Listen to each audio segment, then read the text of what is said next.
রেদওয়ান মাসুদ বর্তমান সময়কার একজন কবি, সাহিত্যিক এবং ছড়াকার। 1988 সালে তার জন্ম। তিনি প্রবেশ করেন হচ্ছে কবিতার মাধ্যমে।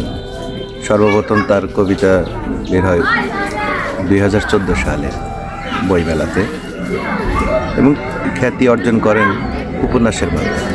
তিনি 18, 19 এবং 2020 সালে 3টা খণ্ড বের করেন। অপেক্ষা নামক একটা উপন্যাস, অপেক্ষা 1, অপেক্ষা 2, অপেক্ষা 3। তোমরা এখান থেকে বই সংগ্রহ করে এই উপন্যাসগুলো পড়তে পারো। এটা ভালো একটা, উনি সুন্দর সুন্দর বাণী দিচ্ছেন। যেমন ওনার একটা বিখ্যাত কথা আছে যে সফলতা পাওয়ার পর কোনো ব্যক্তি যে ব্যবহার দেখায় বা ব্যবহার করেন সেটাই তার আসল চরিত্র।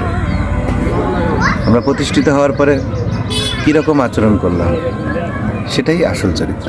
আমরা যখন চাকরি জীবনে, ব্যবসায়ী জীবনে বা রাজনৈতিক জীবনে যেখানে আমাদের সফলতা আসবে, তখন আমরা অতীতকে ভুলব না। অতীতের মানুষগুলোর সাথে যে ধরনের আচরণ করতে হবে, আরও বিনয়ী, আরও নমনীয়, আরও সুন্দর, আরও আদর্শিক আচরণ করবো। আমরা এই আচরণগুলা শিখবো রাসূল সাল্লাল্লাহু আলাইহি সাল্লামের জীবনে।